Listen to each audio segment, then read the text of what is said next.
Hello friends, हमारा प्रश्न है कि कमला ने एक स्कूटर खरीदने के लिए किसी बैंक से रुपीज 26,400, तो ये 26,400 15% वार्षिक दर से उधार लिए, जबकि ब्याज वार्षिक संयोजित होना है, तो 2 वर्ष और 4 महीने के अंत में उधार चुकता करने के लिए उसे कितनी राशि का भुगतान करना पड़ेगा।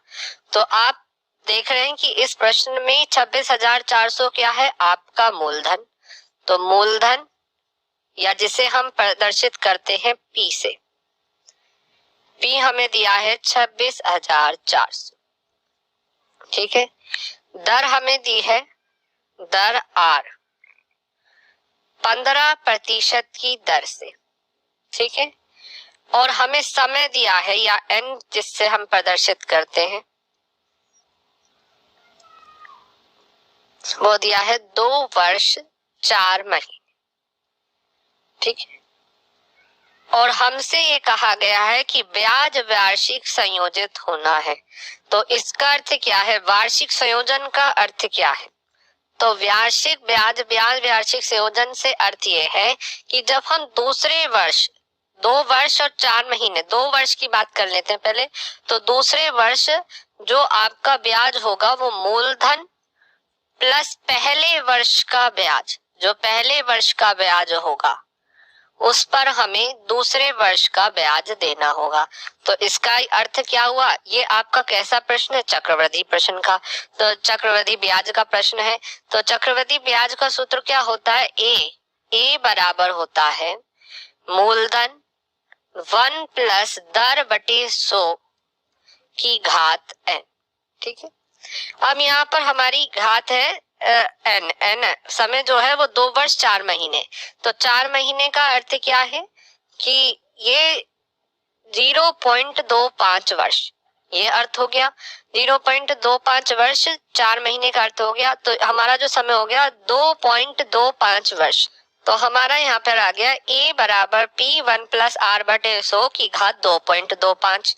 आप देखिए, किसी राशि का वर्ग निकालना आसान है, किसी राशि की घात 2 पूर्ण घात निकालना आसान है कि 2.25 के तुलना में। तो इसलिए हम 2 वर्ष के लिए इसका चक्रवृद्धि ब्याज लगाकर जो हमारी 2 वर्ष बाद हमें राशि देनी होगी वो निकाल लेते हैं। तो 2 वर्ष के लिए, ठीक है, 2 वर्ष के लिए, तो 2 वर्ष बाद क्या आ जाएगा, ए बराबर पी मूलधन 26,400 1 प्लस आर दर क्या है 15% भाग में 100 की घात 2।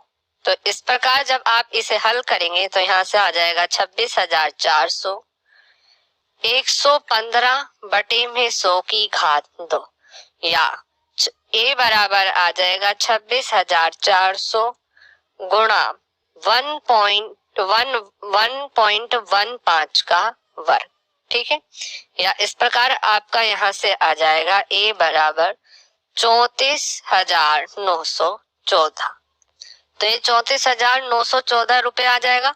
फिर देखिए प्रश्न में क्या गया है कि 2 वर्ष के लिए तो हमने निकाल लिया, क्योंकि चक्रवृद्धि ब्याज है तो 4 महीने पर, 4 महीने के लिए इस राशि पर अगर आप ये जो हमारी ये राशि आई है 4 महीने का, इस राशि पर अगर आप साधारण ब्याज निकाल लेते हैं और उसे इस राशि में जोड़ देते हैं तो 2 वर्ष 4 महीने का आपको चक्रवृद्धि ब्याज लगाने के बाद राशि मिल प्राप्त हो जाएगी जो आपको बैंक को देनी होगी, जो कमला बैंक को देगी।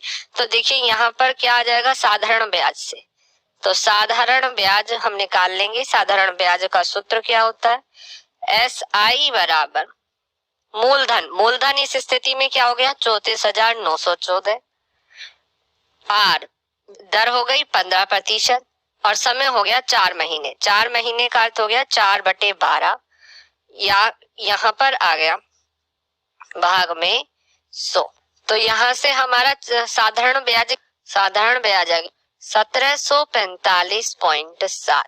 ठीक है, अब हमने 4 महीने के लिए निकाला है। ठीक है, तो 2 वर्ष और 4 महीने के बाद कमला बैंक को कितने रुपए दे, तो 2 वर्ष 4 महीने के बाद कमला द्वारा बैंक को दी जाने वाली राशि बराबर है 34,914 प्लस 1745.7 या 34,914 में जब ये जोड़ा तो हमें प्राप्त हुआ 36,659.7 रुपए। ये 2 वर्ष और 4 महीने बाद कमला द्वारा बैंक को दी जाने वाली राशि है। ठीक है, यही आपके इस प्रश्न का उत्तर है। धन्यवाद।